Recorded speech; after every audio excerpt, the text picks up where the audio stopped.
Hello, parents. My name is Pamela Schertz, and I am a title teacher and the literacy coach at Furry Elementary School. I am making this video to help explain the RIMP that your child has brought home.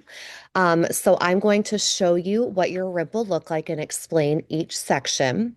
So you can see here for kindergarten, all of this information is pretty basic. Your child goes to Furry, the school year, what grade they're in. It should have your student's name, their teacher's name, and your name as well as the parent or guardian. Now, down here, this says the student is identified as. If your student is not an English language learner, if they are not on an IEP or have a 504, none of these check marks will be filled in. So if that's not filled in, it is okay. So right here it says, what is a reading improvement monitoring plan? So the purpose of a RIMP, a reading improvement monitoring plan, is just to ensure that all stakeholders are actively supporting your child's reading development. And when we say all stakeholders, we mean parents, teachers, title teachers. If they're working with somebody else, we are all involved in helping your child become a successful reader.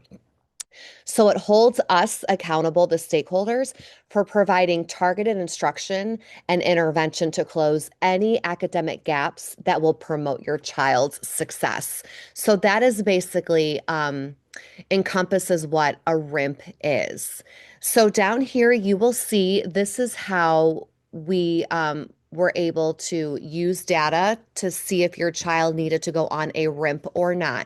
So you got this report home from your teacher, and if their composite score, the RCS, if their composite score was in the red, that means we took multiple assessments and we used those scores to estimate your child's reading growth or reading proficiency. If this was in the red, that's how we determined if your child was going to go on a RIMP or not. So you can see here, it says the benchmark period, it'll have the date, what your students scored. This will probably be in red, their performance level right here. And it tells you what they should have scored at the beginning of the year. So this score will probably be lower than the Acadian's benchmark goal. Right here, it will tell you what assessments we used in order to assess your child's reading abilities. So this will tell you what we used. And I just want to go ahead and just let you know that I know this says dyslexia screening, but this does not indicate that your child has been diagnosed with dyslexia. So the data gathered from the Acadian's assessments helps us better understand your child's current reading skills so we can adjust our instruction to meet their individual needs. So I know that word dyslexia is on there. We are not diagnosing your child with dyslexia. What we are doing is putting protocols in place to help your child close that gap within their reading.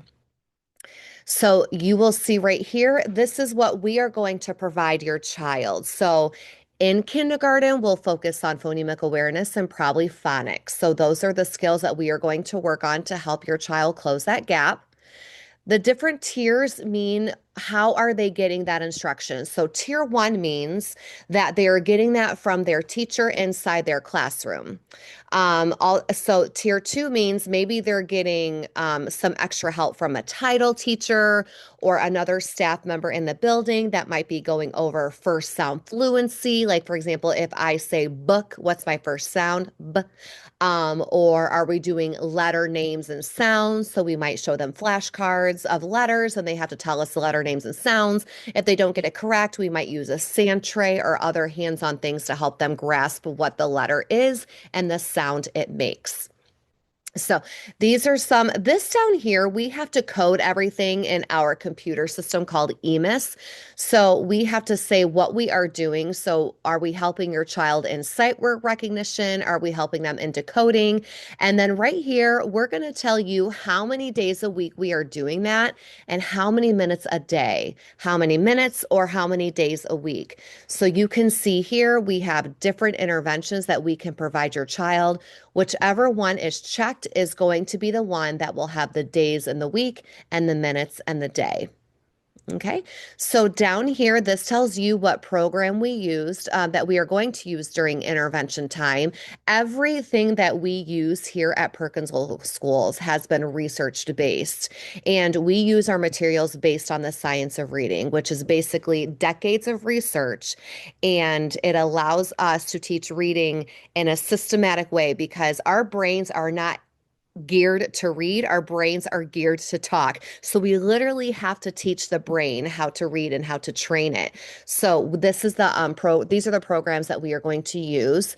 And you'll see that down here. And how many will we use it weekly? Will we use it as a mastery check? So your teacher will go ahead and do that for you. Again, these are the systems that we use in order to help your child go ahead and make that growth. So this says, how long will the school monitor my child's reading progress? So this plan goes from fall to fall of first grade. So we are going to assess them. We assess them all throughout kindergarten, but then in first grade, if they are still in this red area, let me remind you again, if they are still in the red, they will continue to be on their RIMP. If they get in the yellow, green, or blue, then we can take them off the RIMP. That means that your child has closed that gap and they are meeting pretty much expectation of where they need to be on grade level, especially if they're in the green or the blue. So, this section down here will probably not be filled in. Your teacher will fill that in with you at conferences. So we are sending this plan home so you can see it before conferences. So what your teacher will do is they will go over this document with you, and then they will say, hey, have we talked about what we are going to provide your child? Do you agree with what we are going to do with your child? Do you have any input? And then down at the bottom, it's going to go ahead and have the meeting date, which will probably be your conference date in November. And it's going to have the parent and guardians and the teachers that work with your child.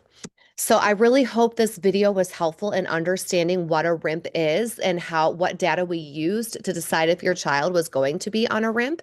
If you have any questions or need to contact me, here is my information. There is my email, and you can always reach out to your child's teacher if you have any questions. But just please know that we are all stakeholders in your child's reading journey, and we are looking forward to working with you. So thank you so much for your time, and I hope you have a great day.